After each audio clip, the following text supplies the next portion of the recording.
He told me once, "You'll never find anybody who puts up with me like you did." I didn't know whether to laugh or feel sorry for him, because baby,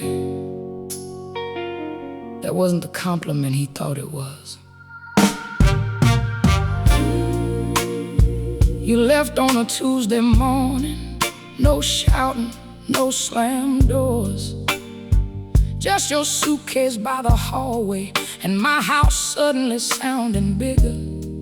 You said, "Tessa, I think I need something different." I nodded, didn't ask where you were going, didn't ask who was waiting. I just took your key off my key ring and put it in the kitchen drawer. You looked surprised. I think you expected me to cry. I did, just not where you could see it. You thought losing you was gonna be the hardest thing I'd ever do. You didn't know losing myself had already been harder. You left the wrong woman.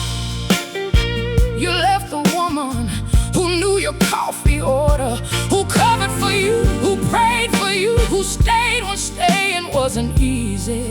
You left the wrong woman, but I don't mean you should have stayed. I mean, you left a woman who would have loved you forever if you'd known how to love her back.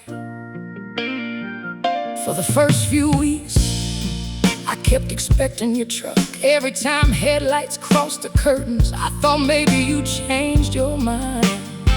Then one Saturday morning, I cleaned out the garage, found your fishing poles, your old work boots, a toolbox with your name scratched across it. I sat down on that concrete floor and cried, not because I wanted you back, because I realized I didn't know how to live in a house that didn't revolve around you. So I started small. I painted the kitchen yellow, bought the little table you always said was too expensive, put flowers beside the sink, and somewhere between the paint cans and the flower water, I started liking my own life. That's the thing about leaving. Sometimes a person you leave behind gets the chance to meet herself. You left the wrong woman. You left the woman who would have sat beside you through every hard season, but you also left the woman who finally learned she didn't have to beg to be chosen. You left the wrong woman, and I don't say that to make you sorry. I'm saying it because I finally know who I am. Almost a year later, Barbara called me from Loretta's beauty shop. She said, "Girl, guess who asked about you?" I knew before she said your name, you wanted to know if I was seeing somebody. Barbara laughed, told you, "No, she ain't got nobody." Then she said you asked, "Is she happy?" And Barbara told me that part too. I thought about it all evening.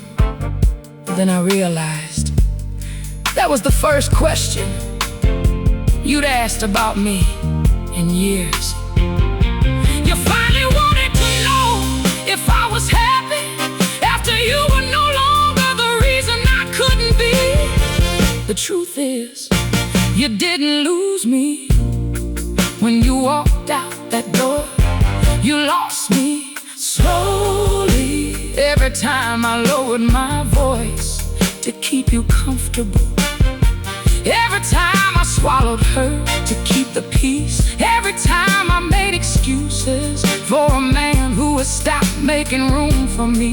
By the time you left, the woman you were leaving was already gone. The woman standing here now, she doesn't hate you, she just doesn't need you.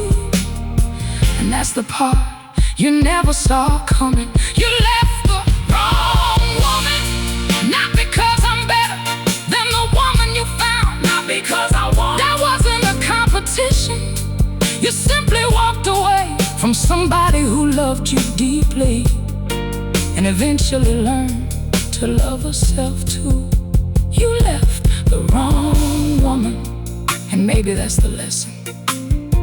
Sometimes people don't know what they had until the person they took for granted becomes the person they can no longer reach. Last Sunday, I saw your truck at the red light. You looked over, I smiled. Not the old smile, not the one that said, please don't leave. Just a quiet smile from a woman who finally understood. You didn't leave because I wasn't enough. You left before I became enough for myself. And by the time you understood what you walked away from, I was already home. I was already home.